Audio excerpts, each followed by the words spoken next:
ദൈവനാമത്തിന് മഹത്വം ഉണ്ടാകട്ടെ. നമുക്ക് ദൈവസന്നിധിയിൽ ഇത്രത്തോളം സന്തോഷത്തോടെ കടന്നു വരാനായിട്ട് ദൈവം ഇടയാക്കിയല്ലോ. നമ്മുടെ ചിന്തയ്ക്കായിട്ട് വളരെ പരിചിതമായ ഒരു വാക്യം, നമ്മൾ സാധാരണ വായിക്കാറുള്ള ഒരു വാക്യം, 1 തീമോഥെയോസ് അതിൻ്റെ 6-ാം അധ്യായം 12-ാമത്തെ വാക്യം ഞാൻ വായിക്കുന്നു.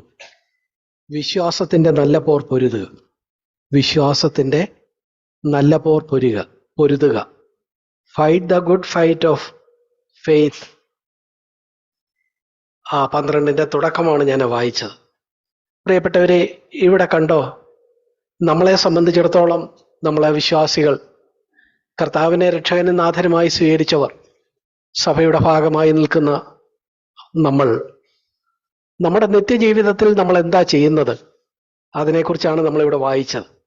പൗലോസ പറയുന്നു, നമ്മൾ വിശ്വാസത്തിൻ്റെ നല്ല പോര് പൊരുതിക്കൊണ്ടാണ് നമ്മൾ ദിവസം തോറും ജീവിക്കുന്നത് എന്നാണ് താൻ ഇവിടെ പറയുന്നത്. നമ്മളെ ഒരു യുദ്ധക്കളത്തിൽ നിർത്തിയതുപോലെയാണ് ഇവിടെ പറയുന്നത്.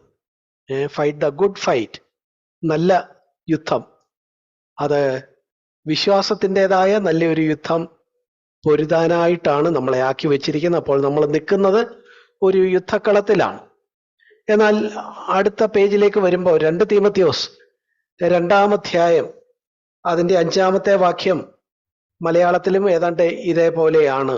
അവിടെ 2-ന്റെ 5-ാമത്തെ വാക്യത്തിൽ നമ്മൾ കാണുന്നത്, ഒരുത്തൻ മല്ല് കിട്ടിയാലും ചട്ടപ്രകാരം പോരായികയിൽ കിരീടം പ്രാപിക്കുകയില്ല. ചട്ടപ്രകാരം പോരായികയിൽ കിരീടം പ്രാപിക്കുകയില്ല. ഇംഗ്ലീഷിൽ ഇത് കുറച്ചുകൂടെ വ്യക്തമാണ്. അത് ഒരു അത്ലറ്റ് എന്ന് പ്രത്യേകം പറഞ്ഞിട്ടുണ്ട്, ഒരു കായികാഭ്യാസി. ഒരു കായികാഭ്യാസി എന്താ ചെയ്യുന്നത്? അവനും ചട്ടപ്രകാരം അവനും പൊരുതുകയാണ്, അവനും പോരാടുകയാണ്. അതായത് കായികാഭ്യാസി 2 പേരെ ആ നിലയിൽ മല്ല് പിടിക്കുന്നു, മല്ല് പിടിക്കുന്ന യുദ്ധം അതാണെന്നിരിക്കട്ടെ. അങ്ങനെയാണെങ്കിലും അതൊരു മത്സരമാണെങ്കിലും അതും ഒരു പോരാട്ടത്തെ കാണിക്കുന്നതാണ്. കണ്ടോ, നമ്മള് 1 തീമോഥെയോസ് 6:12 ഒരുപക്ഷെ അത് അക്ഷരാർത്ഥത്തിലുള്ള ഒരു യുദ്ധമാണെങ്കിൽ ഇവിടെ ഇതൊരു മത്സരമാണ്. രണ്ടായാലും ഈ 2 മത്സരത്തിലും നമ്മൾ നിൽക്കുന്നതായിട്ടാണ് പൗലോസ ഈ 2 അധ്യായങ്ങളിലും പറയുന്നത്. പ്രിയപ്പെട്ടവരെ, നമ്മൾ ഇന്നൊരു യുദ്ധക്കളത്തിലാണ്, അല്ലെങ്കിൽ ഒരു മത്സരവേദിയിലാണ്. യുദ്ധക്കളത്തിലോ മത്സരവേദിയിലോ ആണെങ്കിൽ നമുക്ക് ചില വ്യക്തതകൾ ഉണ്ടാവണം, നമുക്ക് ചില കാര്യങ്ങളെക്കുറിച്ചൊരു വ്യക്തത ഉണ്ടാവണം. ഒന്നെന്ന് പറയുന്നത്, നമ്മൾ ആരോടാണ് യുദ്ധം ചെയ്യുന്നത് അതറിയണ്ടേ. ഇന്ത്യയുടെ അതിർത്തിയിലുള്ള പട്ടാളക്കാരെ യുദ്ധം ചെയ്യാനായിട്ട് പറഞ്ഞു. യുദ്ധം ചെയ്യുന്ന ആരോടാ യുദ്ധം ചെയ്യേണ്ടേ, അതിനെക്കുറിച്ചൊരു വ്യക്തത അവർക്കുണ്ട്. നമ്മുടെ ശത്രു സൈന്യം അതാരാണ്, നമ്മുടെ പ്രതിയോഗി, നമ്മുടെ ശത്രു, നമ്മൾ ആരോടാണ് യുദ്ധം ചെയ്യേണ്ടത് എന്നതിനെക്കുറിച്ച് നമുക്കൊരു വ്യക്തത വേണം. യുദ്ധത്തിന് പോകുന്ന ആൾക്ക് പ്രാഥമികമായിട്ട് വേണ്ടത് അതാണ്, അല്ലേ? അല്ലെങ്കിൽ നമ്മൾ പറഞ്ഞതുപോലെ ഒരു കായികാഭ്യാസി മറ്റൊരാളോടൊരു മല്ലയുദ്ധം നടത്തുകയാണെന്നിരിക്കട്ടെ, ആ ആളിനും എന്തുണ്ട്? ആ ആളിനും ഒരു പ്രതിയോഗിയുണ്ട്. ഈ പ്രതിയോഗിയെ അറിയാതെ, പ്രതിയോഗിയുടെ പ്ലസും മൈനസും, ആ പ്രതിയോഗിയുടെ സ്ട്രെങ്തും വീക്ക്നെസ്സും ഒക്കെ അറിഞ്ഞു വേണം നമ്മൾ എന്ത് ചെയ്യാൻ, ആ പ്രതിയോഗിയെ നേരിടാൻ. അല്ലാതെ നമ്മളെ യുദ്ധക്കളത്തിലാ, അല്ലെങ്കിൽ കായികാഭ്യാസിയായിട്ട് ഞാൻ നിൽക്കുന്നു എന്ന് പറയുമ്പോൾ തന്നെ നമുക്ക് പ്രാഥമികമായിട്ട് വേണ്ടത്, ഒന്നാമതായിട്ട് വേണ്ടത്, ആരാണ് നമ്മുടെ ശത്രു, നമ്മുടെ പ്രതിയോഗി ആരാണ്, നമ്മൾ ആരോടാണ് യുദ്ധം ചെയ്യേണ്ടത്, ആരോടാണ് മല്ല് പിടിക്കേണ്ടത്, ആരെയാണ് തോൽപ്പിക്കേണ്ടത് എന്നതിനെക്കുറിച്ചൊരു വ്യക്തതയാണ് നമുക്ക് ഒന്നാമത് വേണ്ടത്. നമ്മൾ ഇപ്പോൾ ആരെങ്കിലും നമ്മളോട് ചോദിക്കുക, ആരാ നമ്മുടെ ശത്രു? പലർക്കും പല ചിത്രങ്ങളാണ് അവരുടെ മനസ്സിൽ വരുന്നത്. അവരുടെ വീട്ടില് ഉള്ള ചില ആളുകളായിരിക്കാം. മരുമകളെ സംബന്ധിച്ചിടത്തോളം അമ്മാവിയമ്മ ഒരു പോരാട്ടത്തിന് നിൽക്കുന്ന പോലെ ആയിരിക്കാം. അല്ലെങ്കിൽ ഒരു നാത്തൂനായിരിക്കാം, അല്ലെങ്കിൽ ഒരു അയൽക്കാരനായിരിക്കാം. അയൽക്കാരൻ, എൻ്റെ അതിര് മാന്തുന്ന അയൽക്കാരനാണ് എൻ്റെ ശത്രു, അവനോടാണ് പോരാട്ടം. അല്ലെങ്കിൽ എനിക്ക് കിട്ടേണ്ട ആ നിലയിലുള്ള എനിക്ക് കിട്ടേണ്ട പ്രൊമോഷൻ തട്ടിയെടുക്കാനായിട്ട് ശ്രമിക്കുന്ന എൻ്റെ സഹപ്രവർത്തകനാണ് എൻ്റെ ശത്രു. ഇഷ്ടപ്പെട്ടവര്, നമ്മൾ ഈ ലോകത്തായിരിക്കുമ്പോ ഇങ്ങനെയൊക്കെയുള്ള പല ചിത്രങ്ങളാണ്. ആരാണ് നിങ്ങളുടെ പ്രതിയോഗി, ആരാണ് നിങ്ങളുടെ ശത്രു എന്ന് ചോദിച്ചാൽ നമ്മുടെ മനസ്സിൽ വരുന്നത്. എന്നാൽ നമുക്ക് എല്ലാ കാര്യത്തിലും ബൈബിൾ ആണല്ലോ നമ്മളെ സംബന്ധിച്ചിടത്തോളം ആധികാരികമായ ഗ്രന്ഥം. ബൈബിളിൽ എന്താ പറഞ്ഞേക്കുന്നത്? ബൈബിളിൽ ഈ കാര്യത്തെക്കുറിച്ച് നമ്മുടെ പ്രതിയോഗി, നമ്മുടെ ശത്രു ആരാണ് എന്നുള്ളത് വളരെ വ്യക്തമായിട്ട് പറഞ്ഞിട്ടുണ്ട്. എഫേസ്യർക്ക് എഴുതിയ ലേഖനം 6-ാം അധ്യായം അതിൻ്റെ 12-ാമത്തെ വാക്യത്തിന്റെ തുടക്കത്തിൽ വളരെ വ്യക്തതയോടെ പറയുന്നു, നമുക്ക് പോരാട്ടമുള്ളത് ജഡരക്തങ്ങളോടല്ല നമ്മുടെ പോരാട്ടം. നമ്മൾ ഈ ഭൂമിയിലായിരിക്കുമ്പോൾ പലപ്പോഴും വിചാരിക്കുന്നത് നമ്മുടെ വീട്ടിൽ കണ്ട, നമ്മുടെ സമൂഹത്തിൽ കണ്ട, നമ്മുടെ ഓഫീസിൽ കണ്ട ചിലരാണ് നമ്മുടെ ശത്രുക്കൾ. ഇന്നിപ്പോൾ ഇന്ത്യയിലെ കഴിയുന്ന ന്യൂനപക്ഷങ്ങളെ സംബന്ധിച്ചിടത്തോളം അവർക്ക് പലരെയും ശത്രുക്കളായിട്ട് കാണാൻ ഒരു ടെൻഡൻസി ഉണ്ട്. പല വാർത്തകൾ വരുമ്പോൾ നമ്മളെ ഉപദ്രവിക്കാൻ വരുന്നവരാണോ നമ്മുടെ ശത്രുക്കൾ? ആരാണ് നമ്മുടെ ശത്രു? പക്ഷെ പ്രിയപ്പെട്ടവരെ, ഇവിടെ കണ്ടോ, പൗലോസ് വ്യക്തതയോടെ പറയുകയാണ്, ജഡരക്തങ്ങളൊന്നുമല്ല നമ്മുടെ ശത്രുക്കൾ, മനുഷ്യരൊന്നുമല്ല നമ്മുടെ ശത്രുക്കൾ. നമുക്ക് ആ ഒരു ബോധ്യമുണ്ടോ? മനുഷ്യരാരുമല്ല നമ്മുടെ ശത്രുക്കൾ എന്നൊരു ബോധ്യം പ്രാഥമികമായിട്ടും ഈ പോർക്കളത്തിൽ നിൽക്കുന്ന നമുക്ക് ഉണ്ടായിരിക്കണം. ഇല്ലെങ്കിൽ എന്താ പറ്റിപ്പോകും? ഇല്ലെങ്കിൽ ചില മനുഷ്യർക്കെതിരെ ആയിരിക്കും നമ്മുടെ പോരാട്ടം. അതിന് ചില ആത്മീയ ഭാഷയും കൊടുക്കും. ബ്രദറെ, എന്താ? ഞാൻ 3 ദിവസമായിട്ട് ഉപവാസത്തില. എന്താ 3 ദിവസമായിട്ട് ഉപവാസത്തില? അല്ല, എൻ്റെ അയൽക്കാരൻ ആളത്ര ശരിയല്ല, അവനെ ദൈവം ഒരു പാഠം പഠിപ്പിക്കാൻ വേണ്ടി. കണ്ടോ, ആത്മീയമായ ചില പ്രയോഗങ്ങളുമൊക്കെ എടുത്ത്, ചില ഭാഷകളുമൊക്കെ എടുത്ത് ജഡരക്തങ്ങളെ തോൽപ്പിക്കാനായിട്ട് അതും ഉപയോഗിക്കാം എന്നാണ് ഇന്ന് ക്രിസ്തീയ രംഗത്തും പലരും കരുതുന്നത്. പക്ഷെ ഇവിടെ ഇതാ എഫേസ്യർ 6:12 വളരെ വ്യക്തതയോടെ പറയുന്നു, ഈ കാണുന്ന ഒരു മനുഷ്യരുമല്ല, സഹോദര നിന്റെ അയൽക്കാരനല്ല, സഹോദരി നിന്റെ ഭവനത്തിലുള്ള ചില ആളുകളല്ല, പ്രിയപ്പെട്ടവരെ നിങ്ങളുടെ കൂടെ ജോലി ചെയ്യുന്ന ആളുകളല്ല, നിങ്ങളുടെ അയൽക്കാരനല്ല, അല്ലെങ്കിൽ സമൂഹത്തിൽ ന്യൂനപക്ഷങ്ങൾക്കെതിരെ പല കാര്യങ്ങൾ പ്ലാൻ ചെയ്യുന്ന, പീഡനങ്ങൾ അഴിച്ചുവിടാനായിട്ട് അതിന് കോപ്പ് കൂട്ടുന്ന അവരെയൊക്കെ വെറുതെ വിടാം. അവരൊന്നും എന്തല്ല, നമുക്ക് ശത്രുക്കളല്ല. ജഡരക്തങ്ങളൊന്നും നമ്മുടെ ശത്രുക്കളല്ല. അപ്പോഴും നമുക്ക് മല്ല് പിടിക്കണമെങ്കിൽ ഒരു ശത്രു വേണമല്ലോ, നമുക്ക് യുദ്ധം ചെയ്യണമെങ്കിൽ ഒരു എതിരാളി വേണമല്ലോ. അപ്പൊ ആരാണ് നമ്മുടെ എതിരാളി? ആരാണ് നമ്മുടെ ശത്രു? ആരാണ് നമ്മുടെ പ്രതിയോഗി?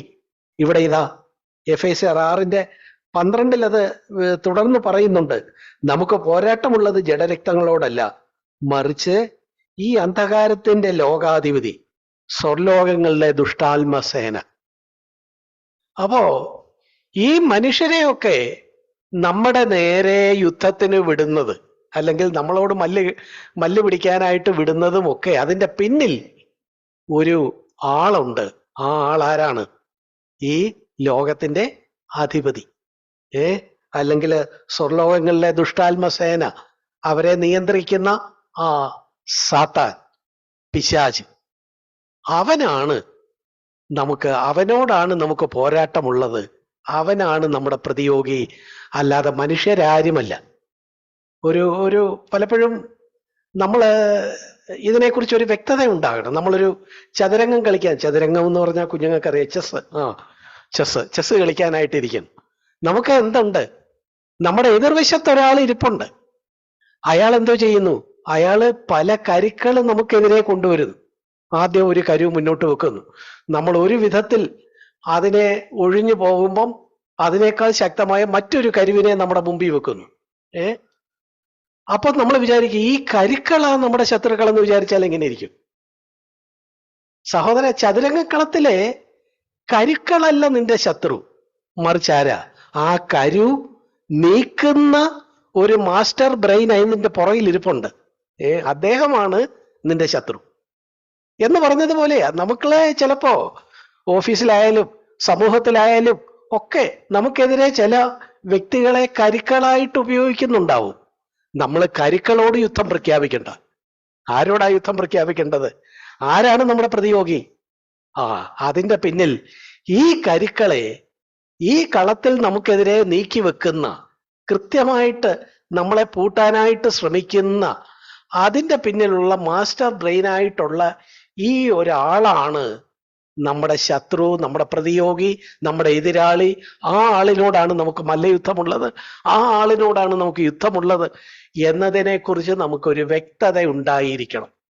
നമ്മളിത് പലപ്പോഴും നമുക്കറിയാമെങ്കിലും പലപ്പോഴും നമ്മൾ ഇന്നത്തെ നിത്യജീവിതത്തിൽ നമ്മൾ ആളുകളെ, മനുഷ്യരെയൊക്കെ മുമ്പേ പറഞ്ഞതുപോലെ പല വ്യക്തികളെ, ജഡരക്തങ്ങളെ നമ്മുടെ ശത്രുക്കളായിട്ട് പലപ്പോഴും കണ്ടുപോകും. അങ്ങനെ കാണുന്നുണ്ടോ? ഇന്നിപ്പോ ആ നിലയില് ജഡരക്തങ്ങളെ ആരെയെങ്കിലും നമ്മുടെ ശത്രുപക്ഷത്ത് നിർത്തി അവരോട് മല്ലയുദ്ധം ചെയ്യുന്ന ആരെങ്കിലും ഇവിടെ ഉണ്ടോ? തുടക്കത്തിൽ തന്നെ പറയുക, ദൈവമേ ഞാൻ അവരെ വെറുതെ വിടുന്നു, അവരല്ല ഇതിന്റെ പിന്നിൽ. അപ്പം നിങ്ങൾ ചോദിക്കും, അവര് നമുക്കെതിരെ ചില കാര്യങ്ങൾ ചെയ്തല്ലോ. ശരിയാണ്, ശരിയാണ്. അവരെ നമുക്കെതിരെ ഉപയോഗിച്ച ഒരാളുണ്ട്. ആ ആളിനോട് മതി നമുക്ക് യുദ്ധം. ഇവരെന്താ? ഇവര് ആ ആളിന്റെ കയ്യിലെ വെറും കരുക്കൾ മാത്രമാണ്, എടുത്തുപയോഗിച്ചു എന്നുള്ളതേ ഉള്ളൂ. സത്യത്തിൽ നമുക്ക് ഇവരോട് എന്താ വേണ്ടത്? ഇവരോട് സഹതാപമാണ് വേണ്ടത്. പാവം. ഞാൻ ചിലപ്പോൾ അങ്ങനെ ചിന്തിക്കാറുണ്ട്.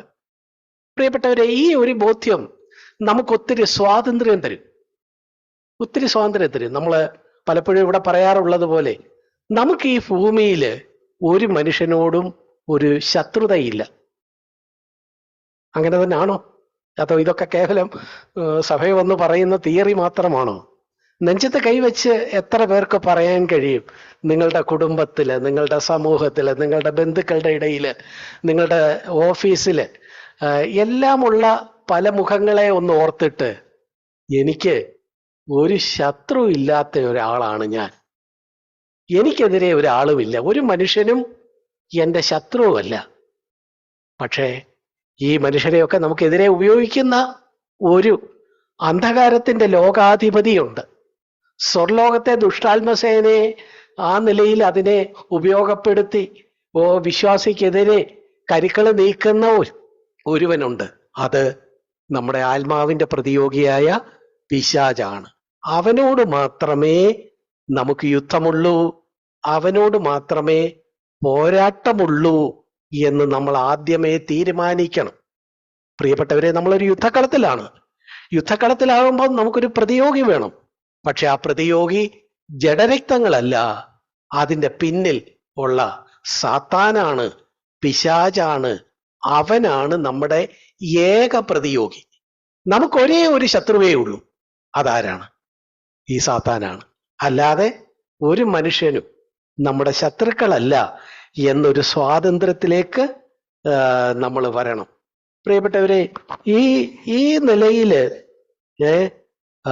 നമ്മൾ കാണുമ്പോൾ നമ്മൾ പലപ്പോഴും ഈ ഒരു ചിന്ത തന്നെ ചിലരെ കൂടുതൽ ഒരു ഭയത്തിലേക്ക് തള്ളിവിടും.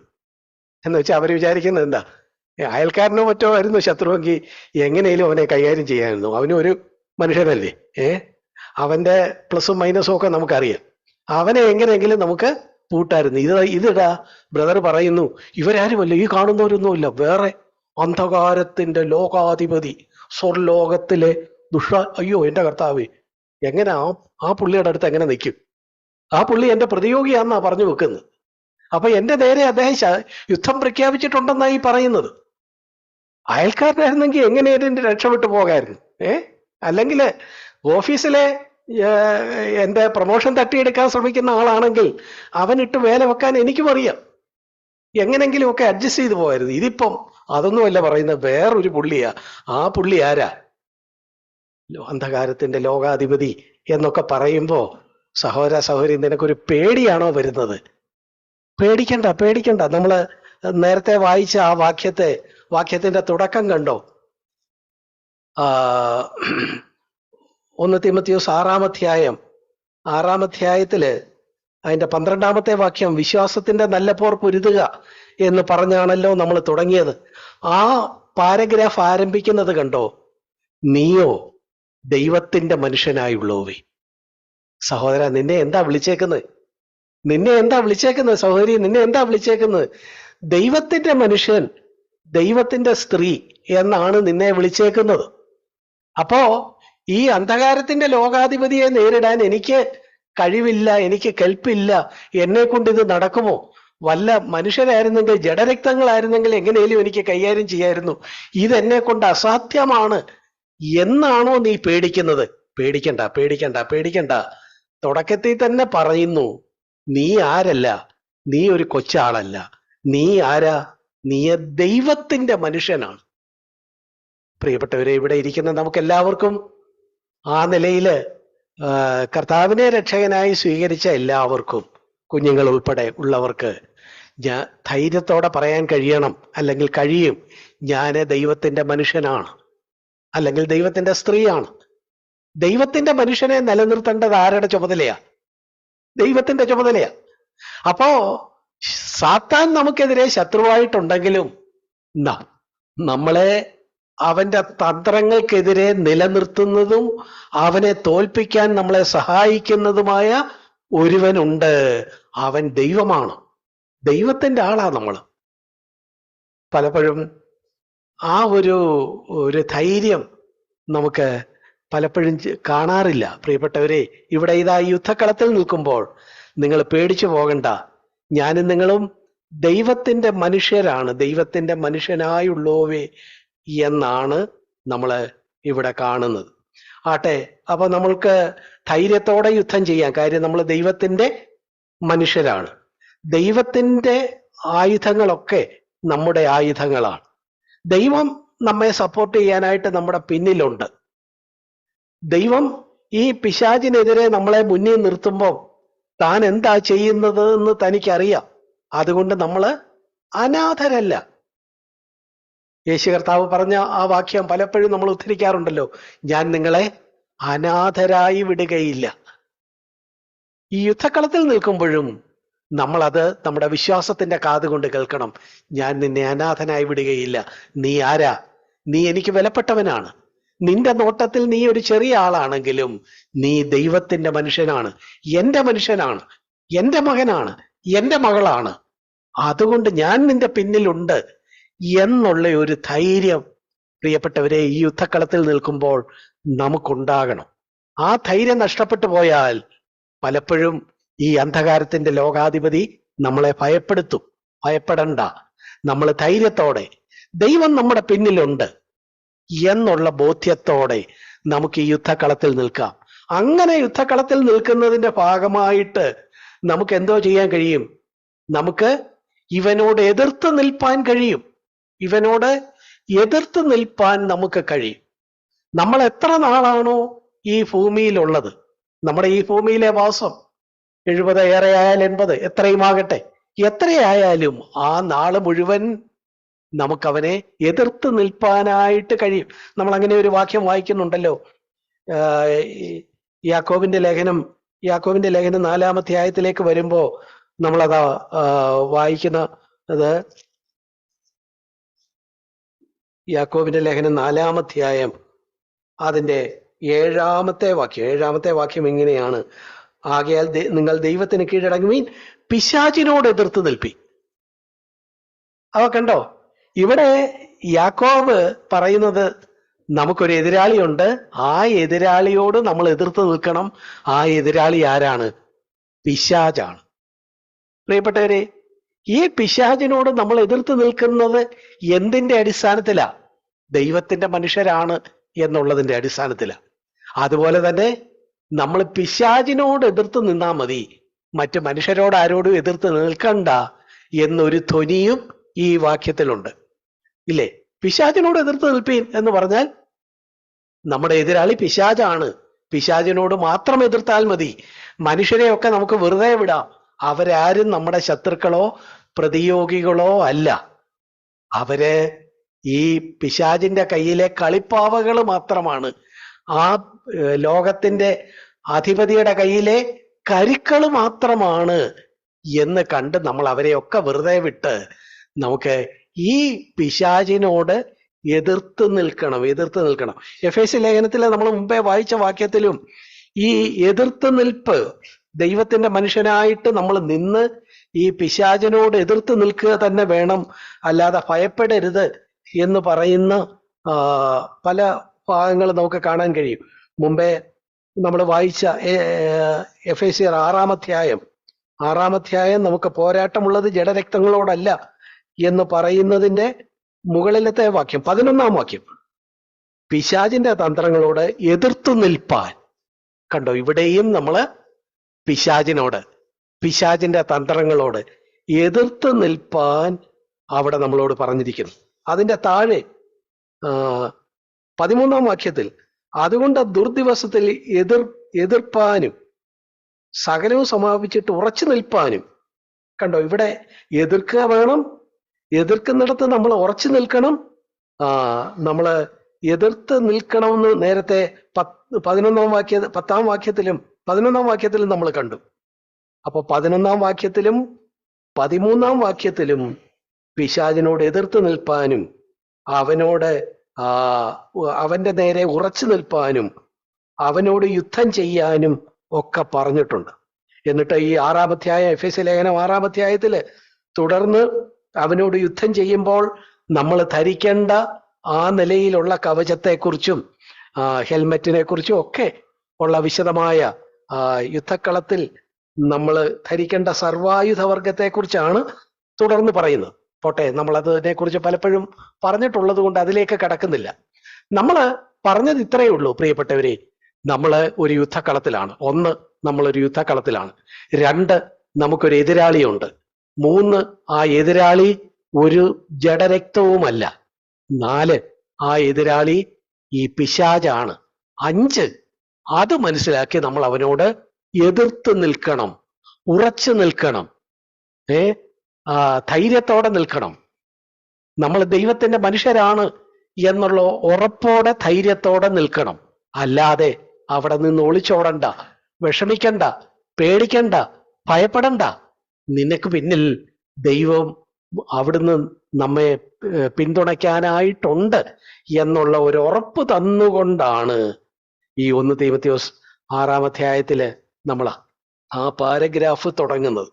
ആട്ടെ, ഈ നിലയിൽ നമ്മളൊരു യുദ്ധക്കളത്തിലാണ്, നമുക്കെതിരെ ഒരു ശത്രു ഉണ്ട്, അവനെ തോൽപ്പിക്കണം, അവനെതിരെ എതിർത്ത് നിൽക്കണം, അവനെതിരെ ഉറച്ചു നിൽക്കണം എന്നൊക്കെ പറയുമ്പോ എങ്ങനെ നമുക്കിത് കഴിയും? പ്രിയപ്പെട്ടവരെ, നമ്മള് ഒരു ശത്രുവിനോട് നേരിടുമ്പോ പ്രാഥമികമായിട്ട് നമ്മൾ വേണ്ടത്, നമുക്കൊരു ശത്രു ഉണ്ടെന്ന് തിരിച്ചറിയണം. 2, ആ ശത്രുവിന്റെ പ്ലസ് പോയിന്റുകളും മൈനസ് പോയിന്റുകളും നമ്മൾ തിരിച്ചറിയണം. എന്ന് വെച്ചാൽ അവന്റെ സ്ട്രെങ്ത് എന്താ, അവന്റെ ശക്തി ഏതിലാണ്, അവന്റെ ബലം എവിടെയാണ്, അവന്റെ ദൗർബല്യം എന്താണ്, അവന്റെ ബലഹീനത എന്താണ്. ഈ 2 കാര്യങ്ങളും നമ്മൾ തിരിച്ചറിയണം. ശത്രുവിനെ എന്നാലേ തോൽപ്പിക്കാൻ ഒക്കുകയുള്ളൂ. ശത്രുവിന്റെ സ്ട്രോങ് പോയിന്റിൽ നമ്മൾ ചെന്ന് അവനെ നേരിട്ടാൽ പലപ്പോഴും നമുക്ക് പ്രതീക്ഷിക്കാത്ത തിരിച്ചടി ഉണ്ടാകും. അതുകൊണ്ട് നമ്മൾ പോരാടാൻ ഉദ്ദേശിക്കുന്ന ഈ പ്രതിയോഗിയുടെ സ്ട്രെങ്ത് എന്താണ്, വീക്ക്നെസ് എന്താണ് എന്നുള്ളതിനെ കുറിച്ച് നമുക്കൊരു ബോധ്യമുണ്ടായിരിക്കണം. ഈ കാര്യം പറയാനാണ് പ്രാഥമികമായിട്ടും എൻ്റെ ഹൃദയത്തിലുള്ള താല്പര്യം. നമ്മൾ ഒരു പോരാട്ടത്തിലാണ്, യുദ്ധക്കളത്തിലാണ്. നമുക്ക് പ്രതിയോഗിയുണ്ട്, പ്രതിയോഗിയോട് നമ്മൾ പോരാടാൻ നമ്മളോട് ആവശ്യപ്പെട്ടിരിക്കുന്നു, അവനോട് എതിർത്ത് നിൽക്കാൻ പറഞ്ഞിരിക്കുന്നു. അപ്പൊ തന്നെ ഈ യുദ്ധത്തിൽ വിജയം വരിക്കാൻ നമ്മൾ നമ്മുടെ പ്രതിയോഗിയുടെ സ്ട്രെങ്തും വീക്ക്നെസ്സും മനസ്സിലാക്കണം. ഇത് മനസ്സിലാക്കി യുദ്ധതന്ത്രങ്ങൾ നമ്മൾ ആവിഷ്കരിച്ചാൽ മാത്രമേ നമുക്ക് ജയിക്കാൻ ഒക്കുകയുള്ളൂ. പ്രിയപ്പെട്ടവരെ, ഈ ദൈവവചനത്തില് നമുക്കിങ്ങനെ ഒരു ആവശ്യമുണ്ടെന്ന് കണ്ട് നമ്മുടെ ഈ പ്രതിയോഗിയായ പിശാചിന്റെ പ്ലസും മൈനസും ഒക്കെ രേഖപ്പെടുത്തിയിട്ടുണ്ട്. എന്താ ഇവന്റെ പ്ലസ് പോയിന്റ്? ഇവന്റെ പ്ലസ് പോയിന്റ് എന്ന് വെച്ചാൽ നമ്മൾ ആ കാര്യങ്ങള് ബൈബിളിൽ നിന്ന് വായിക്കുമ്പോൾ നമ്മൾ ഒരളവിൽ ചിലപ്പം പേടിച്ചു പോകും. കാര്യം ദൈവം സൃഷ്ടിച്ച ഏറ്റവും ശക്തനായ ഒരു സൃഷ്ടിയാണ്, ഏറ്റവും ശക്തനായ ഒരു ജീവിയാണ് സത്യത്തിൽ സാത്താൻ. നമുക്കറിയാമല്ലോ, യെഹെസ്കേലിന്റെ പുസ്തകം 28-ാമത്തെ അധ്യായത്തിലും യെശയ്യാവ് 14-ലുമാണ് ഈ കാര്യങ്ങൾ വിശദമായിട്ട് പറഞ്ഞിട്ടുള്ളത്. ദൈവം തനിക്കൊരു ദൂതനെ സൃഷ്ടിച്ചു, ലൂസിഫർ. അവന് ആ ദൂതൻ എന്തായി തീർന്നു? പിശാചായി തീർന്നു, സാത്താനായി തീർന്നു. നമുക്കറിയാം അതിന്റെ വിശദാംശങ്ങൾ യെശയ്യാവ് 14, യെഹെസ്കേൽ 28, ഈ 2 അധ്യായങ്ങളിൽ വളരെ വിശദമായിട്ട് രേഖപ്പെടുത്തിയിട്ടുണ്ട്. അതിലേക്ക് നമ്മൾ കടക്കുന്നില്ല. നമ്മൾ നോക്കുക, ഇവനെ കുറിച്ച് നമ്മൾ അവിടൊക്കെ വായിക്കുമ്പോ അവൻ ചില്ലറക്കാരനൊന്നുമല്ല, അവന് ശക്തനാണ്. നമ്മൾ പറഞ്ഞതുപോലെ ദൈവം സൃഷ്ടിച്ച ജീവികളിൽ പലതുകൊണ്ടും പലതിൻ്റെയും പൂർണ്ണത ഉണ്ടായിരുന്ന ഒരുവനായിട്ട് അവനെ വിവരിച്ചിരിക്കുന്നു. നമ്മൾ യെഹെസ്കേലിന്റെ പുസ്തകം അതിന്റെ 28-ാം അധ്യായം നോക്കുക. യെഹെസ്കേലിന്റെ പുസ്തകം 28-ാം അധ്യായത്തില് അവിടെ അവനെക്കുറിച്ച് പറഞ്ഞിട്ടുള്ള 2 വിശേഷണങ്ങൾ നമ്മൾ കാണുമ്പോൾ നമുക്ക് അതിനെക്കുറിച്ച് ഒരു ധാരണ കിട്ടും. 28-ന്റെ 12-ാമത്തെ വാക്യം അവിടെ കണ്ടോ? നീ സോർ രാജാവിനെ കുറിച്ചൊരു വിലാപം തുടങ്ങി അവനോട് പറയേണ്ടത്. ഈ സോർ രാജാവ് എന്ന് പറയുമ്പോൾ യെഹെസ്കേല് അന്ന് നിലവിലുള്ള ഒരു രാജാവിനെതിരെ തന്നെ പറഞ്ഞുകൊണ്ടാ തുടങ്ങുന്നത്. പക്ഷെ കുറച്ച് കഴിയുമ്പോൾ ആ സോർ രാജാവ് സത്യത്തിൽ ആരെയാ പ്രതിദാനം ചെയ്യുന്നത്? സാത്താനെ തന്നെയാണ് പ്രതിദാനം ചെയ്യുന്നത്. ആ സാത്താനെ കുറിച്ചാണ് തുടർന്ന് അതിൻ്റെ 28-ാം അധ്യായത്തിന്റെ 1 മുതൽ ഈ സോർ രാജാവിനെ കുറിച്ചും ഒക്കെ പറയുന്നുണ്ട്. പക്ഷെ 11-ാമത്തെ വാക്യം മുതൽ അവിടെ നമ്മൾ വായിക്കുമ്പോൾ ഇതൊരു ലോകത്ത് ജീവിച്ചിരിക്കുന്ന ഒരു രാജാവിനെ കുറിച്ചല്ല, അതിനപ്പുറത്ത് ഇതിനൊരു ഡയമെൻഷൻ ഉണ്ട്, ഇതിനൊരു മാനമുണ്ട് എന്ന് നമ്മൾ മനസ്സിലാക്കും. വേദപണ്ഡിതന്മാർ ആ നിലയിലാണ് ഈ കാര്യങ്ങളെ പറയുന്നത്. സോർ രാജാവിനെ കുറിച്ച് പറഞ്ഞാണ് യെഹെസ്കേൽ തുടങ്ങുന്നത്. പക്ഷെ ഈ സോർ രാജാവ് ആരെയാണ് പ്രതിദാനം ചെയ്യുന്നത്? സാത്താനെയാണ് പ്രതിദാനം ചെയ്യുന്നത്. സാത്താനെ പ്രതിദാനം ചെയ്യുന്നു. അങ്ങനെ സാത്താനെ പ്രതിദാനം ചെയ്യുന്ന അവനെ കുറിച്ച് പറഞ്ഞേക്കുന്നത് എന്താ? നീ മാതൃകാ മുദ്രയാകുന്നു. 12-ാം വാക്യം യെഹെസ്കേൽ 28:12. നീ ജ്ഞാന സമ്പൂർണനും സൗന്ദര്യ സമ്പൂർണനും തന്നെ. അമ്പടാ, കുറഞ്ഞ പുള്ളിയൊന്നുമല്ല. ഇവൻ എന്താ? ജ്ഞാനം, അറിവ്, കാര്യങ്ങളെക്കുറിച്ചുള്ള വ്യക്തത, ഇതിനെക്കുറിച്ച് അവനെ എന്താണെന്നാ പറഞ്ഞേക്കുന്നത്? അവന് പെർഫെക്റ്റ് ആണ്. 100% മാർക്ക് അവന് കൊടുക്കാമെന്നാ പറഞ്ഞേക്കുന്നത്. സൗന്ദര്യത്തിന്റെ കാര്യത്തിലും 100% മാർക്ക്. സമ്പൂർണനും സൗന്ദര്യ സമ്പൂർണനുമായിട്ടാണ് ഇവനെ ഇവിടെ പറഞ്ഞേക്കുന്നത്. 3-ാമത്തെ വാക്യം കണ്ടോ? നീ ദാനിയേലിലും ജ്ഞാനിയല്ലോ. ദൈവവചനം പലപ്പോഴും മുന്നോട്ട് വെച്ചിട്ടുള്ള പഴയ നിയമത്തിലെ ഏറ്റവും ജ്ഞാനിയായ ദൈവഭക്തൻ ആരാണ്? ദാനിയേലാണ്. ആ ദാനിയേലിനേക്കാൾ സോർ രാജാവേ നീ ജ്ഞാനിയാണ് എന്ന് പറയുമ്പോൾ അത് അക്ഷരാർത്ഥത്തിലുള്ള ഒരു സോർ രാജാവിനെ അല്ല ഉന്നം വയ്ക്കുന്നത്, മറിച്ച് ആരെയാണ്? അരുണോദയപുത്രനായ ശുക്രൻ എന്ന് പറയുന്ന ഈ ലൂസിഫറിനെയാണ്, സാത്താനെയാണ് ഉന്നം വെക്കുന്നത് എന്ന് നമ്മൾ തിരിച്ചറിയണം. അപ്പൊ സാത്താൻ ചില്ലറക്കാരനൊന്നുമല്ല, അതിന്റെ പൂർണ്ണത പെർഫെക്റ്റ്, അത്തരം ഒരാളാണിവൻ. പക്ഷേ ഇവന്റെ പ്ലസ് പോയിന്റ് പല കാര്യങ്ങളെക്കുറിച്ചും അവന് കാര്യങ്ങൾ അറിയാം. നമ്മൾ ഒരു ചെറിയ കാര്യം ചെയ്യാൻ തുടങ്ങുമ്പോൾ തന്നെ അത് ഇന്നതായിരിക്കും എന്ന് ഊഹിക്കാനുള്ള ആ കഴിവ്, ജ്ഞാനം അവനുണ്ട്. നിങ്ങൾ ഓർക്കണം, പിശാചിന് നമ്മുടെ മനസ്സ് റീഡ് ചെയ്യാനായിട്ടൊക്കെയില്ല, മനസ്സ് വായിക്കാനായിട്ടൊക്കെയില്ല. എന്നാൽ നമ്മൾ ചില കാര്യങ്ങൾ ചെയ്യുമ്പോൾ ഇദ്ദേഹത്തിന്റെ പരിപാടി ഇന്നതാണ്, ഇന്നതിനു വേണ്ടിയാ ഇപ്പൊ ഈ കരുക്കൾ നീക്കുന്നതെന്നൊക്കെ ഇവൻ എന്ത് ചെയ്യും? ഇവൻ ഊഹിച്ച് അങ്ങനെ നമുക്കെതിരെ നിൽക്കത്തക്കവണ്ണം അങ്ങനെ ജ്ഞാനമുള്ള ഒരുവനായിട്ടാണ് പിശാചിനെ വിവരിച്ചിരിക്കുന്നത്. അപ്പൊ നോക്കുക, ഇവന് ജ്ഞാനമുണ്ട്, പലതിനെ കുറിച്ച് അറിവുണ്ട്, അതുപോലെ തന്നെ നമുക്കെതിരെ ശക്തി പ്രയോഗിക്കാൻ ഇവന് കഴിയും. വളരെ ശക്തനാണ്, വളരെ തന്ത്രങ്ങളുണ്ട്. ഇവന് ശക്തിയുണ്ട്, അതുള്ളപ്പോ തന്നെ തന്ത്രങ്ങളുണ്ട്, സൂത്രങ്ങളുണ്ട്. ചിലയിടത്ത് ഏത് നിലയിൽ വരണമെന്ന് അവനറിയാം. ഏത് വേഷത്തിൽ വരണമെന്ന് അവനറിയാം. ചിലപ്പോ നമ്മുടെ ഒരു സുഹൃത്തിനെ പോലെ വന്നെന്നിരിക്കും. ഇയ്യോബിനെ കാണാൻ വന്ന സ്നേഹിതന്മാര് സത്യത്തിൽ അവര് പറഞ്ഞതൊക്കെ എന്തായിരുന്നു? ഇവന്റെ ചില വാക്കുകളായിരുന്നു. സ്നേഹിതന്മാര് ഏത് തരത്തിൽ വരണം എന്നുള്ളത് അവനറിയാം. അവൻ തന്ത്രശാലിയാണ്, അവൻ ശക്തിയുള്ളവനാണ്, സൂത്രക്കാരനാണ്, ബലമുള്ളവനാണ്. ഇതൊക്കെയാണ് അവന്റെ പ്ലസ് പോയിന്റ്, അവന്റെ സ്ട്രെങ്ത് ഇതെല്ലാമാണ്. ആട്ടെ, സ്ട്രെങ്തിനെ കുറിച്ച് പറഞ്ഞു. നമ്മുടെ പ്രതിയോഗിയുടെ സ്ട്രെങ്ത് ഇതെല്ലാമാണ്. നമ്മൾ ഇത് ബോധ്യപ്പെടണം. അപ്പൊ തന്നെ ഇവന് വീക്ക്നെസ്സും ഉണ്ട്. ഏതൊരു ആളായാലും സ്ട്രെങ്തും ഉണ്ട്, വീക്ക്നെസ്സും ഉണ്ടല്ലോ. ബലഹീനമായ ഒരു ഭാഗവും കാണും. പിശാചിന് ബലഹീനമായ ഭാഗവും. പിശാചിന്റെ ബലഹീനത എന്താ? എന്താ ഈ പറഞ്ഞു വരുന്നത്? പിശാചിന് എന്തെങ്കിലും ബലഹീനതയുണ്ടോ? അവനെ കൊണ്ട് ഇവിടെ ഇപ്പൊ നിൽക്കാം, അവിടുന്ന് ഉടനെ അമേരിക്കയിൽ പോകണമെങ്കിൽ വേഗത്തിൽ അവൻ അവിടെ പോകാം, ലോകത്തിന്റെ ഏത് കോണിലും പോകാം, തൻ്റെ അനുചരന്മാരെ എങ്ങോട്ട് വേണേലും നിയോഗിക്കാം. അവനെന്തോ ബലഹീനതയാ, അവനെന്ത് വീക്ക്നെസ്സാ? പ്രിയപ്പെട്ടവരെ, നിങ്ങൾ ഒരു നിമിഷം ഒന്ന് ചിന്തിച്ചു നോക്ക്. എന്താ പിശാചിന്റെ വീക്ക്നെസ്? പിശാചിന്റെ ബലഹീനത എന്താ? പിശാചിനും നമ്മൾ ആലോചിച്ചാൽ അവന് ചില ബലഹീനതകളുണ്ട്. അവന് എന്തില്ല? നമ്മളെ പോലെ ദൈവത്തിൽ ആശ്രയിക്കാൻ അവനെ കൊണ്ടുവക്കുകയില്ല. ദൈവം എന്ന് കേട്ടാൽ അവന് അടുത്ത് ചെല്ലാൻ ഒക്കുകയില്ല. അവന് നമ്മളെപ്പോലെ ഒരു അനുതാപം ഒരിക്കലും ഉണ്ടാകുകയില്ല. നമ്മൾ മനുഷ്യരാ, നമ്മൾ ചില മണ്ടത്തരങ്ങളൊക്കെ ചെയ്താലും പിന്നീട് നമുക്ക് എന്ത് വരാം? ഒരു മാനസാന്തരം വരാം, ഒരു അനുതാപം വരാം. എന്നാൽ പിശാച് എവിടെയെങ്കിലും അനുതപിച്ചതായിട്ട് നിങ്ങൾ ആരെങ്കിലും എവിടെയെങ്കിലും കേട്ടിട്ടുണ്ടോ? ഒരു ചില കാര്യങ്ങൾ അങ്ങനെ വേണ്ടായിരുന്നു എന്ന് ചിന്തിച്ച കാര്യങ്ങളുണ്ട്. എന്നാൽ അവൻ അവനെ തന്നെ നോക്കി ഞാൻ കൊള്ളാത്തവനാണ് എന്നുള്ള നിലയിൽ നമ്മളെക്കുറിച്ച് അനുതപിക്കുന്നത് പോലെ അനുതപിക്കാൻ അവന് കഴിയുകയില്ല.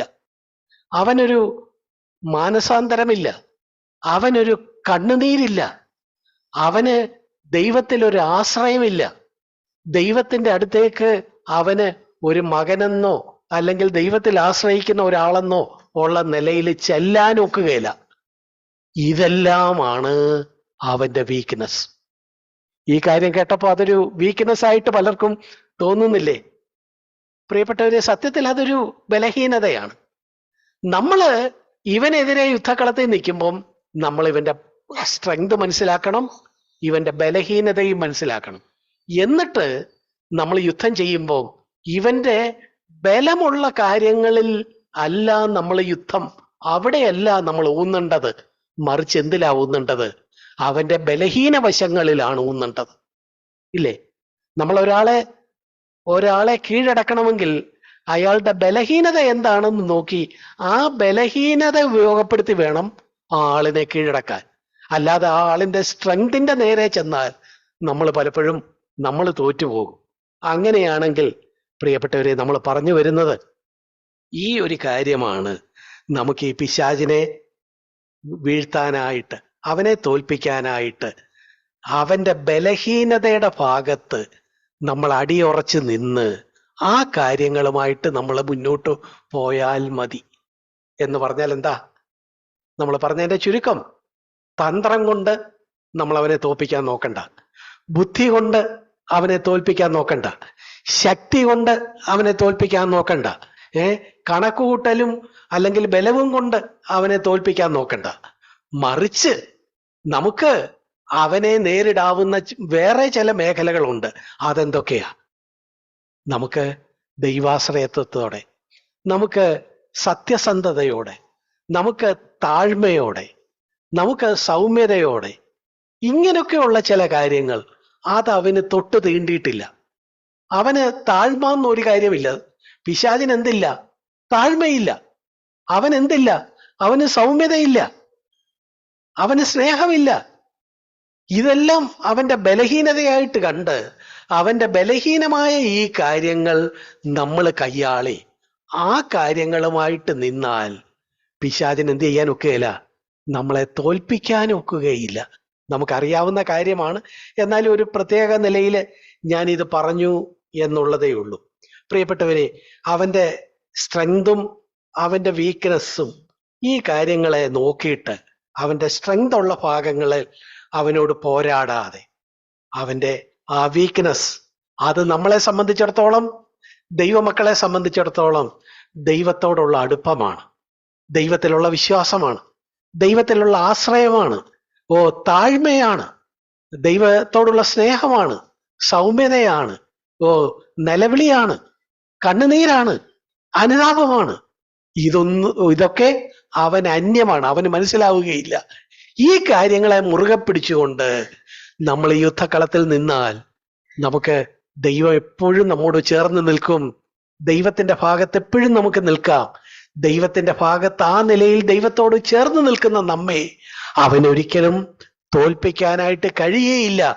എന്ന് മാത്രമല്ല, ഈ ആത്മീകമായ ഈ സമ്പന്നത കൊണ്ട്, സ്നേഹം, സൗമ്യത, താഴ്മ, ഈ കാര്യങ്ങൾ കൊണ്ട് അത് ഉപയോഗപ്പെടുത്തി നമുക്കിവനെ തോൽപ്പിക്കാനും കീഴടക്കാനും ഇവന് നമ്മുടെ മേലൊരു പിടിയില്ലാതെ നമുക്ക് നിൽക്കാനും ശക്തരായിട്ട് നിൽക്കാനും നമുക്ക് കഴിയും. ഇതാണ് ഞാൻ പറയാൻ ആഗ്രഹിച്ചത്. അതുകൊണ്ട് പേടിച്ചു പോകല്ലേ.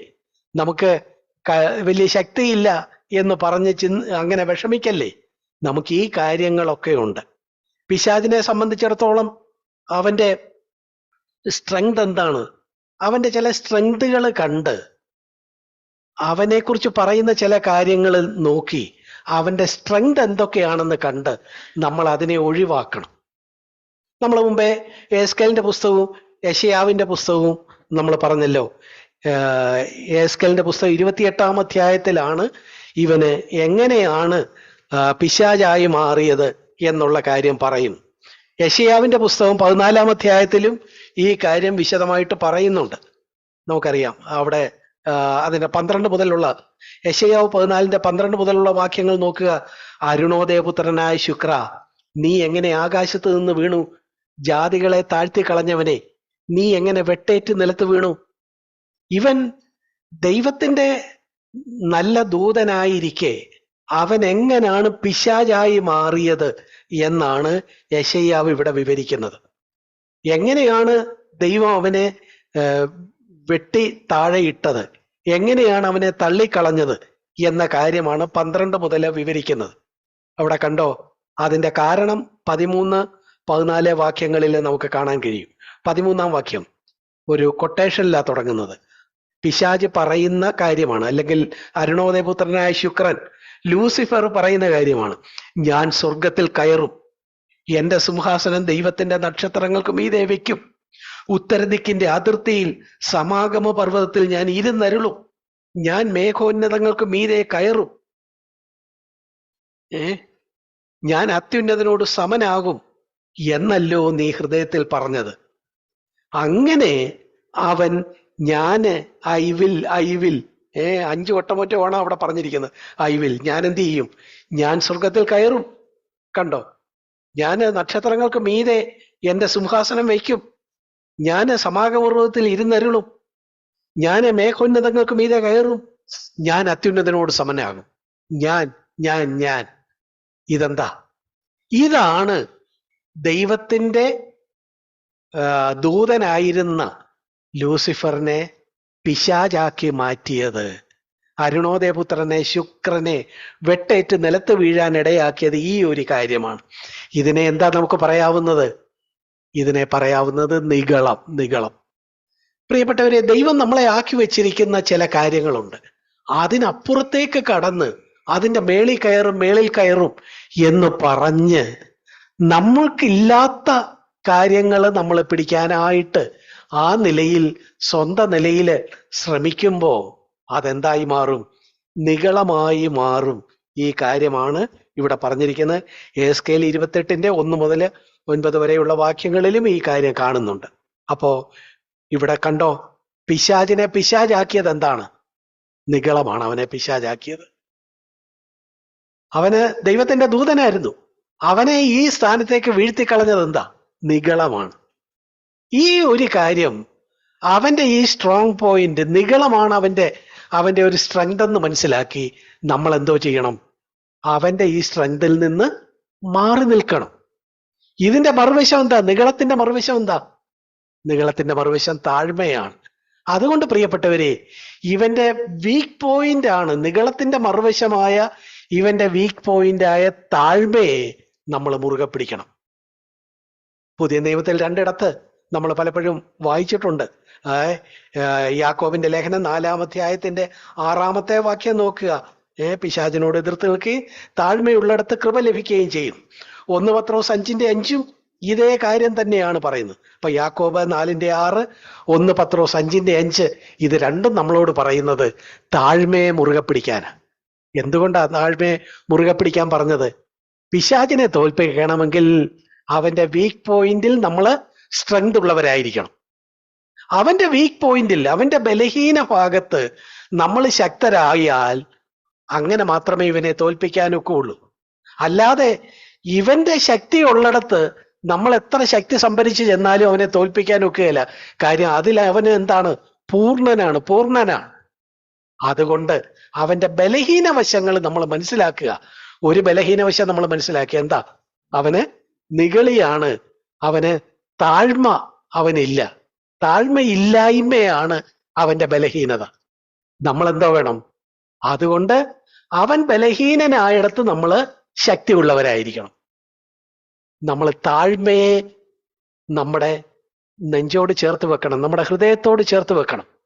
പ്രിയപ്പെട്ടവരെ, എന്താ ആ താഴ്മ? അത് എന്തുകൊണ്ട് കൈയാളണം? നമുക്ക് ഈ പോരാട്ടത്തിൽ ജയിക്കണമെങ്കിൽ നമ്മുടെ ശത്രുവിന്റെ വീക്ക് പോയിന്റ് ആണ് താഴ്മ. അവന്റെ ബലഹീനതയിൽ നമ്മൾ ശക്തിപ്പെടണം. എന്നാലേ നമുക്ക് അവനെ തോൽപ്പിക്കാനൊക്കെ ഉള്ളൂ. അതാണ് ഒരു കാര്യം.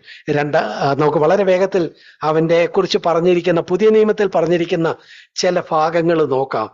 എന്നിട്ട് അവിടെ നമ്മൾ ശ്രദ്ധിക്കേണ്ട ചില കാര്യങ്ങൾ, അവന്റെ സ്ട്രെങ്ത് എന്താ, അവന്റെ വീക്ക്നെസ് എന്താ എന്ന് മനസ്സിലാക്കി നമുക്ക് പോകാം. 2 കൊരിന്ത്യർ 2-ാം അധ്യായത്തില് പിശാചിനെ കുറിച്ച് പറയുന്നുണ്ട്. നമ്മുടെ ആത്മാവിന്റെ പ്രതിയോഗിയായ പിശാചിനെ കുറിച്ച് 2 കൊരിന്ത്യർ 2:11 പറയുന്നുണ്ട്. അവിടെ എന്താ അവിടെ പറയുന്നത്? 2:11, സാത്താൻ നമ്മെ തോൽപ്പിക്കരുത്, അവന്റെ തന്ത്രങ്ങളെ നാം അറിയാത്തവരല്ലല്ലോ. കണ്ടോ, അവിടെയും പിശാചിനെ കുറിച്ച് പറഞ്ഞിരിക്കുന്നു. പിശാചിനെ കുറിച്ച് ആ പാരഗ്രാഫിലെ അവസാനത്തെ വാക്യമായിട്ട് സാത്താൻ നമ്മെ തോൽപ്പിക്കരുത്, അവന്റെ തന്ത്രങ്ങളെ നാം അറിയാത്തവരല്ലല്ലോ എന്ന് പറയുമ്പം അതിന്റെ മുകളില് ഈ സാത്താന്റെ ഫേവറിറ്റായ ചില കാര്യങ്ങളെ കുറിച്ച് പറയുന്നുണ്ട്. അതിനോട് ചേർത്ത് വായിച്ചാൽ അവന്റെ സ്ട്രെങ്ത് എന്താ, അവന്റെ വീക്ക്നെസ് എന്താ എന്ന് നമുക്ക് മനസ്സിലാക്കാൻ ഒക്കും. 11ന്റെ മുകളിലുള്ള വാക്യം, 10-ാമത്തെ വാക്യത്തിൽ എന്താ പറയുന്നത്? ക്ഷമിക്കുന്നതിനെ കുറിച്ചും ക്ഷമിക്കാത്തതിനെ കുറിച്ചുമാണ് പറയുന്നത്. സാത്താൻ എന്ത് ചെയ്യില്ല?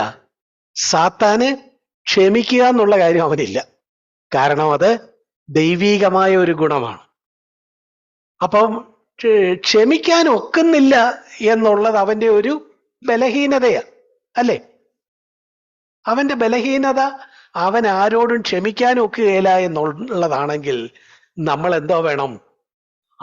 അവന്റെ ബലഹീനതയായ ക്ഷമിക്കുക എന്നുള്ള കാര്യം, ആളുകളോട് ക്ഷമിക്കുക എന്നുള്ളത് നമ്മൾ സ്വന്തമാക്കണം. എന്നാൽ അവിടെ അവന്റെ ഒരു സ്ട്രെങ്ത് കിടപ്പുണ്ട്. എന്താ?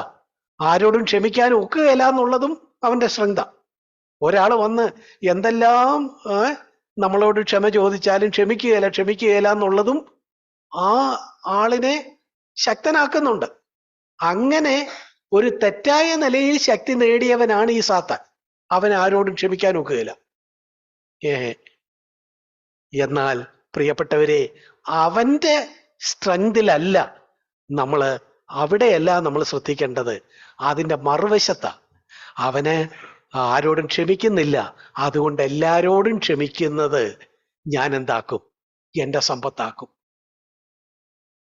ഞാൻ പറഞ്ഞു വന്നത് പ്രിയപ്പെട്ടവരെ മനസ്സിലാകുന്നുണ്ടോ? സാത്താന് നിഗളിയാണ്. അതുകൊണ്ട് നമ്മൾ എന്തോ വേണം? അതിന്റെ നേരെ മറുവശം താഴ്മ നമ്മൾ കൈയാളണം. സാത്താൻ എന്താണ്?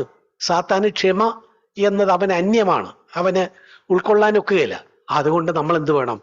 നമ്മൾ ക്ഷമ നമ്മുടെ നെഞ്ചോട് ചേർത്ത് വെക്കണം. പ്രിയപ്പെട്ടവരെ, നമുക്ക് ക്ഷമിക്കാൻ ഒക്കുന്നുണ്ടോ? പലപ്പോഴും ഒന്നിച്ച് ജീവിക്കുമ്പോൾ, ഒരു കുടുംബത്തിൽ ഒന്നിച്ച് ജീവിക്കുമ്പം ക്ഷമ പലപ്പോഴും ശോധന ചെയ്യപ്പെടുന്നത് നമ്മുടെ പ്രിയപ്പെട്ടവരോടുള്ള ബന്ധത്തിലാണ്. നമ്മുടെ ജീവിത പങ്കാളി, നമ്മുടെ കുഞ്ഞുങ്ങള്, നമ്മുടെ അടുത്ത ബന്ധുക്കള്, ഇവരോടുള്ള ബന്ധത്തിലാണ്. അവരോടൊക്കെ നമ്മൾ ക്ഷമിച്ചിട്ടുണ്ടോ? ക്ഷമിച്ചിട്ടില്ലെങ്കിൽ നമ്മൾ ആരുടെ ഭാഗത്താ? ഇപ്പൊ നമ്മൾ വായിച്ച വാക്യമനുസരിച്ച് സാത്താന്റെ ഭാഗത്താ നമ്മൾ നിൽക്കുന്നത്. നമുക്ക് സാത്താന്റെ ഭാഗത്ത് നിൽക്കണോ? നിൽക്കണ്ട. അവൻ നമ്മുടെ എതിരാളിയാ. ശത്രുവിന്റെ ഭാഗം നമ്മൾ ചേരണ്ട. നമ്മൾ അവന്റെ എതിരാളി ആയതുകൊണ്ട് ക്ഷമിക്കുക എന്നത് നമ്മൾ എന്ത് വില കൊടുത്തും നമ്മൾ സ്വന്തമാക്കണം. ഇന്ന് വർഷങ്ങൾക്ക് ശേഷം രക്ഷിക്കപ്പെട്ടു, സ്നാനപ്പെട്ടു, സഭയിലായിരിക്കുന്നു എന്നൊക്കെ പറയുന്നു. പക്ഷെ ഇന്ന് വർഷങ്ങൾക്ക് ശേഷവും ആരോടെങ്കിലും ക്ഷമിക്കാത്ത എന്തെങ്കിലും ഒരു കാര്യം ഉണ്ടോ പ്രിയപ്പെട്ടവരെ? അങ്ങനെയുണ്ടെങ്കിൽ കണ്ടോ, നിങ്ങള് പിശാചിന്റെ സ്ട്രെങ്ത് ഉള്ളിടത്താണ് നിങ്ങൾ അവനോട് പോരാടാൻ പോകുന്നത്. ക്ഷമിക്കാതെ ചെന്ന് അവനോട് പോരാടാൻ പോകുന്നത് നിങ്ങൾക്ക് ജയിക്കാൻ ഒക്കുകയില്ല. മറിച്ച് അത് വിട്ടുകളയുക, ക്ഷമിക്കുക. ഓ അതിനോട് പോട്ടെ എന്ന് വെച്ച് അത് വിട്ടുകളഞ്ഞ് ക്ഷമിച്ചു കഴിയുമ്പോൾ അവന്റെ ബലഹീനത അവൻ അങ്ങനെ വരാൻ ഒക്കുകയില്ല.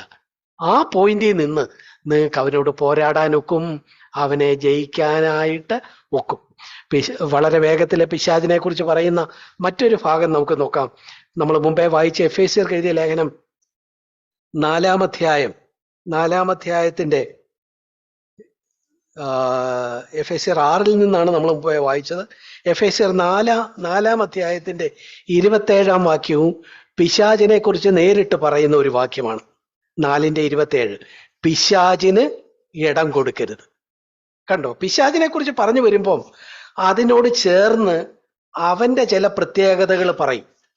നമ്മളിപ്പം കണ്ടത് 2 കൊരിന്ത്യർ 2:11 ക്ഷമിക്കുന്നതിനെ കുറിച്ചും പിശാചിനെ കുറിച്ച് സാത്താൻ നിങ്ങളെ തോൽപ്പിക്കരുത്, അവന്റെ തന്ത്രങ്ങളെ നാം അറിയാത്തവരല്ലല്ലോ എന്ന് പറഞ്ഞിട്ട് അതിന്റെ തൊട്ടുമുകളിൽ ക്ഷമയെക്കുറിച്ച് പറഞ്ഞു എന്ന് പറഞ്ഞതുപോലെ ഇവിടെ എഫേസ്യർ 4:27 പിശാചിന് ഇടം കൊടുക്കരുത് എന്ന് പറഞ്ഞിട്ട് അതിന്റെ തൊട്ടുമുകളിൽ പിശാചിന്റെ സ്ട്രെങ്തായ ചില കാര്യങ്ങളെ കുറിച്ചാണ് പറയുന്നത്. 4:26 വാക്യവും അതിന്റെ മുകളിലോട്ടുള്ള ഭാഗങ്ങളും ഒക്കെ നമ്മൾ നോക്കുക. അവിടെ ആ 26-ാം വാക്യം 25, 26 വാക്യങ്ങളൊക്കെ നോക്കുക. 27 പിശാചിന് ഇടം കൊടുക്കരുത് എന്നുള്ളത്. അതിന്റെ മുകളിൽ പറഞ്ഞേക്കുന്നത് എന്താ? കോപിച്ചാൽ പാപം ചെയ്യാതിരിപ്പീൻ എന്ന് പറഞ്ഞിട്ടാണ് പിശാചിന് ഇടം കൊടുക്കരുത് എന്ന് പറയുന്നത്. അപ്പൊ കോപം പിശാചിന് ഇടം കൊടുക്കുന്ന ഒരു കാര്യമാണ്. അതിന്റെ മുകളിൽ 25-ാം വാക്യം നോക്കുക. ആകയാൽ ഫോഷ്ക് ഉപയോഗിച്ച് ഓരോരുത്തൻ താൻ്റെ കൂട്ടുകാരനോട് സത്യം സംസാരിപ്പീൻ. അപ്പൊ ഫോഷ്ക് എന്താ? അത് കഴിഞ്ഞിട്ടാണ് പിശാചിന് ഇടം കൊടുക്കരുതെന്ന് പറയുന്നത്. അപ്പൊ ഫോഷ്ക് എന്തോ ചെയ്യും? പിശാചിന് ഇടം കൊടുക്കും. നമ്മൾ കണ്ടോ, 2 കാര്യങ്ങൾ ഇവിടുന്ന് കണ്ടെത്തി. എന്തൊക്കെയാ? ഫോഷ്ക് അത് പിശാചിന്റെ ഒരു സ്ട്രോങ് പോയിന്റ് ആണ്. അതുപോലെ കോപം, പക, പിണക്കം, അസൂയ, ഇതെല്ലാം നോക്കി ചേർത്ത് പറയാം. കയ്പ്, ഇതൊക്കെ ആരുടേതാണ്? പിശാചിൻ്റെതാണ്. ഈ പിശാചിന്റെ ഈ കാര്യങ്ങൾ നമ്മൾ വിട്ട് അതിന്റെ ഇതിന് നേരെ എതിരായ കാര്യത്തിൽ നമ്മൾ ശക്തിപ്പെടുമ്പം നമുക്ക് പിശാചിനെ തോൽപ്പിക്കാൻ ഒക്കും. നമ്മൾ ഏതൊക്കെ കാര്യങ്ങൾ ഉപേക്ഷിക്കണം? ഫോഷ്ക് ഉപേക്ഷിക്കണം. പ്രിയപ്പെട്ടവരെ, ഫോഷ്ക് ഉപേക്ഷിക്കുക എന്ന് പറയുമ്പോൾ അത് വളരെ പ്രയാസമുള്ള ഒരു കാര്യമാണ്. കേവലം സംസാരിക്കുന്നത് മാത്രമല്ല, നമ്മൾ ഓരോന്നിനെ കുറിച്ച് ഓരോരുത്തർക്കും കൊടുക്കുന്ന ഓരോ ഇംപ്രഷനിൽ പോലും ചില ഫോഷ്ക് ഒളിഞ്ഞിരിപ്പുണ്ട്. നമ്മൾ ഈ കാര്യം ഗൗരവമായിട്ട് എടുത്താൽ നമ്മൾ പലപ്പോഴും നെഞ്ചത്ത് കൈവച്ചു പോകും. ദൈവമേ, ഞാന് നല്ല കാര്യമോ പറഞ്ഞത്, സത്യമോ പറഞ്ഞത്, പക്ഷെ അത് പറയുമ്പോൾ പോലും അതിന്റെ ടോണിൽ എന്താ ഒരു ഫോഷ്ക് ഉണ്ടായിരുന്നു എന്നുള്ളത് നമ്മൾ കണ്ടെത്തും. ഫോഷ്ക് പിശാചിന് ഇടം കൊടുക്കുന്നതാ. ഫോഷ്കിനെ ഞാൻ എന്നോട് ചേർത്ത് വെക്കാൻ ഒക്കുകയില്ല എന്ന് മനസ്സിലാക്കിയാൽ നമ്മൾ ഫോഷ്ക് ഉപേക്ഷിക്കും. കോപം, കയ്പ്, നമ്മൾ ആളുകളോടും കോപിക്കുകയോ ദേഷ്യപ്പെടുകയോ ചെയ്യുന്നില്ലായിരിക്കും. പക്ഷെ അവരെക്കുറിച്ച് ഒരു പകയോ ഒരു കയ്പോ ഒരു നീരസമോ മനസ്സിൽ സൂക്ഷിച്ചാൽ പിശാചിന് അത്രത്തോളം ഇടം നമ്മിൽ അവന് ലഭിക്കും. നമ്മൾ തോറ്റുപോകും, അവനോട് നേരിടുമ്പോൾ തോറ്റുപോകും. അതുകൊണ്ട് അത് മാറ്റിക്കളഞ്ഞ് സ്നേഹവും ആ നിലയിൽ സത്യവും നമ്മൾ മുറുകെ പിടിച്ചാൽ നമുക്ക് അവനെ തോൽപ്പിക്കാനായിട്ട് കഴിയും എന്നുള്ളതാണ് നമ്മൾ അവിടെ കാണുന്നത്. വേറൊരു കാര്യം നമ്മൾ നേരത്തെ വായിച്ചിടത്തും ഇതുപോലെ പിശാചിനെ കുറിച്ച് പറഞ്ഞ് ഒരു ഭാഗമുണ്ടല്ലോ. അതായത് 1 തീമോഥെയോസ് 6-ാം അധ്യായം അതിന്റെ 12-ാമത്തെ വാക്യത്തില് നമ്മള് ഇന്ന് തുടക്കത്തിൽ വായിച്ച ആ ഭാഗം, വിശ്വാസത്തിന്റെ നല്ല പോർ പൊരുതുക, പിശാചിനോട് എതിർത്ത് നിൽക്കുന്ന ആ കാര്യത്തെക്കുറിച്ചാണ് നമ്മൾ അവിടെ പറഞ്ഞത്. അതിന്റെ മുകളിലും നമ്മൾ വിട്ടോടേണ്ട ചില കാര്യങ്ങളെ കുറിച്ച് പറയുന്നുണ്ട്. അതിന്റെ 4-ന്റെ 6-ന്റെ 5 മുതൽ 10 വരെയുള്ള വാക്യങ്ങൾ നിങ്ങൾ വീട്ടിൽ പോയിരുന്ന് വായിച്ചാൽ പല കാര്യങ്ങള് പിശാചിന്റെ സ്ട്രെങ്ത് ആയിട്ടുള്ള പല കാര്യങ്ങളെ കുറിച്ച് കാണാനായിട്ട് കഴിയും. എന്തൊക്കെയാ അത്? ദ്രവ്യാഗ്രഹമുണ്ട്, അശുദ്ധിയുണ്ട്, അതുപോലെ തന്നെ അവിടെ അവന് കണ്ടോ മോഹങ്ങളെ കുറിച്ച് പറയുന്നുണ്ട്. സംഹാരനാശങ്ങളിൽ മുങ്ങിപ്പോകാൻ ഇടവരുന്ന മൗഢ്യവും ദോഷകരവുമായ പല മോഹങ്ങൾ കണ്ടോ. ദ്രവ്യാഗ്രഹം, അതുപോലെ തന്നെ നമ്മള് പറഞ്ഞതുപോലെ അശുദ്ധി, അതുപോലെ അതിനെ ആദായ സൂത്രമായിട്ട് കാണുന്നത് മൗഢ്യവും ദോഷകരവുമായ പല മോഹങ്ങള്. ഇതെല്ലാം പിശാചിന് ഇടം കിട്ടുന്നതാണ്. നീയോ ദൈവത്തിന്റെ മനുഷ്യനായുള്ളവേ അത് വിട്ടോടി നീതി, ഭക്തി, വിശ്വാസം, സ്നേഹം, ക്ഷമ, സൗമ്യത എന്നിവയെ പിന്തുടരുക. വിശ്വാസത്തിന്റെ നല്ല പോർ പൊരുതുക, നിത്യജീവനെ പിടിച്ചുകൊള്ളുക. കണ്ടോ, ഇവിടെ നമ്മൾ കണ്ടത് പിശാചിനെതിരെ യുദ്ധം ചെയ്യുന്നതിനെ കുറിച്ച് പറഞ്ഞിട്ട് അതിന്റെ മുകളിൽ അവന് താല്പര്യമുള്ള ചില കാര്യങ്ങൾ പറയുന്നുണ്ട്. പണം, ദ്രവ്യാഗ്രഹം, ദൈവഭക്തിയെ ഒരു ആദായ സൂത്രമാക്കുന്നത്, ദുസംശയം, അതിന്റെ 5-ാമത്തെ വാക്യം 4-ാമത്തെ വാക്യം കണ്ടോ, അസൂയ, ശണ്ഠ, ദൂഷണം, ദുസംശയം, ഇങ്ങനെയുള്ള പല കാര്യങ്ങൾ. അതിന്റെ 9-ാമത്തെ വാക്യം കണ്ടോ, മൗഢ്യവും ദോഷകരവുമായ പല മോഹങ്ങൾ. ഇതൊക്കെ നമ്മൾ സാവധാനം പോയി വായിച്ച് ഇതൊക്കെ പിശാചിന് സ്ട്രെങ്ത് ഉള്ളതാണെന്ന് കണ്ട് അവയെ വിട്ട് നമ്മൾ എന്തോ വേണം? ഇതാ അപ്പോസ്തലനായ പൗലോസ് അതിന്റെ 6-ന്റെ 11 പറയുന്നു, നീയോ ദൈവത്തിന്റെ മനുഷ്യനായുള്ളവേ അത് വിട്ടോടുക. അതൊക്കെ പിശാചിന് ശക്തിയുള്ള സ്ഥലങ്ങളാ. പിശാചിന് ശക്തിയുള്ള ആ സ്ഥലങ്ങൾ വിട്ടോടി അവന് ശക്തിയില്ലാത്ത, അവന്റെ ബലഹീനവശമായ നീതിയും ഭക്തിയും വിശ്വാസവും സ്നേഹവും ക്ഷമയും സൗമ്യതയും ഇവയെ പിന്തുടരുക. പിശാചിന് എവിടെങ്കിലും നീതിയുണ്ടോ? പിശാചിന് എവിടെങ്കിലും ഭക്തിയുണ്ടോ? പിശാചിന് വിശ്വാസമുണ്ടോ? പിശാചിന് സ്നേഹമുണ്ടോ? ക്ഷമയുണ്ടോ? സൗമ്യതയുണ്ടോ? ഇതൊന്നും അവനില്ല. ഇതിലൊക്കെ അവൻ ദരിദ്രനാണ്. ഇതൊക്കെ അവന്റെ ബലഹീനതയാണ്. ഇതിലകത്തൊക്കെ ഇല്ലായ്മയാണ് അവനുള്ളത്. അവന്റെ ഇല്ലായ്മയിൽ നമ്മൾ ശക്തിപ്പെടണം. ഇതാണ് നമ്മളോട് പറയുന്നത്. പ്രിയപ്പെട്ടവരെ, ഈ നിലയില് നമ്മള് പിശാചിന്റെ ആ നിലയിലുള്ള ശക്തി കേന്ദ്രങ്ങളെ ഒഴിവാക്കി അവന്റെ ബലഹീനമായ ഭാഗങ്ങളിൽ നമ്മളെ ശക്തി കണ്ടെത്താനായിട്ട് ഇടയായാൽ നമുക്ക് പിശാചിനെ തോൽപ്പിക്കാനായിട്ട് കഴിയും. പ്രിയപ്പെട്ടവരെ, നമുക്ക് നമ്മള് ദൈവസന്നിധിയില് ആയിരിക്കുമ്പോ നമ്മൾ എന്താ ഇന്ന് പറഞ്ഞത്? നമ്മളൊരു പോരാട്ടത്തിലാണെന്നാ, ഒരു യുദ്ധക്കളത്തിലാണെന്നാ പറഞ്ഞത്. യുദ്ധക്കളത്തിൽ നമ്മൾ നിൽക്കുമ്പോൾ നമുക്കൊരു പ്രതിയോഗിയുണ്ട്. അത് ജഡരക്തങ്ങളല്ല, അത് സാത്താനാണ്. ഈ സാത്താനോട് നമ്മൾ എതിർത്ത് നിൽക്കുമ്പോൾ നമ്മൾ പേടിച്ചു പോകണ്ട. കാരണം നമ്മൾ ദൈവത്തിന്റെ മനുഷ്യരാണ്. ദൈവത്തിന്റെ മനുഷ്യര് എന്നുള്ള ആ ഉറപ്പോടെ, വിശ്വാസത്തോടെ പിശാചിനോട് എതിർത്ത് നിൽക്കാനും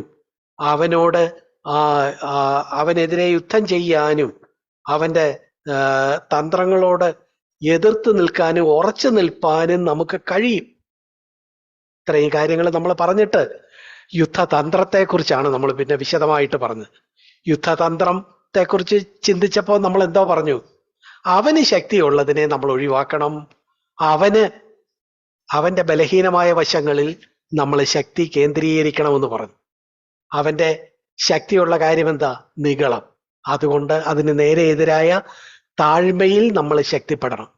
പ്രിയപ്പെട്ടവരെ, നമ്മൾ അങ്ങനെയുണ്ടോ? അവന്റെ ശക്തിയുള്ളത് എന്താ? ആരോടും അവന് ക്ഷമിക്കാൻ ഒക്കുകയില്ല.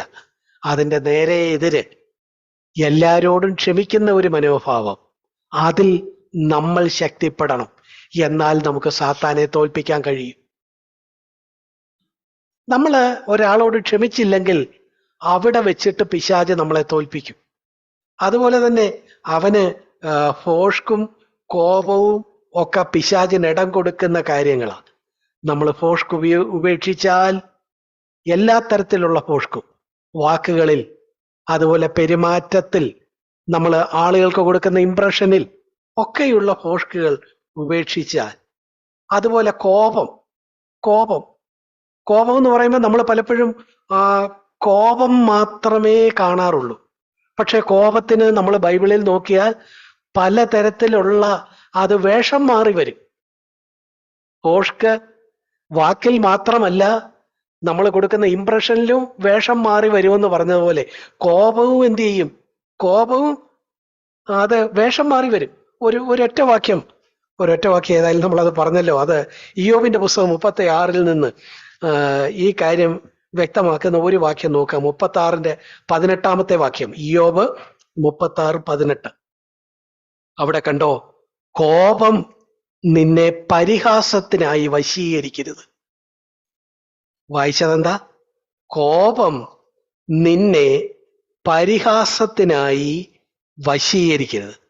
അപ്പൊ നമ്മൾ ചിലരെ കളിയാക്കുമ്പോൾ, ചിലരെ പരിഹസിക്കുമ്പം അതിന്റെ പിന്നിൽ എന്തോ കാണാം?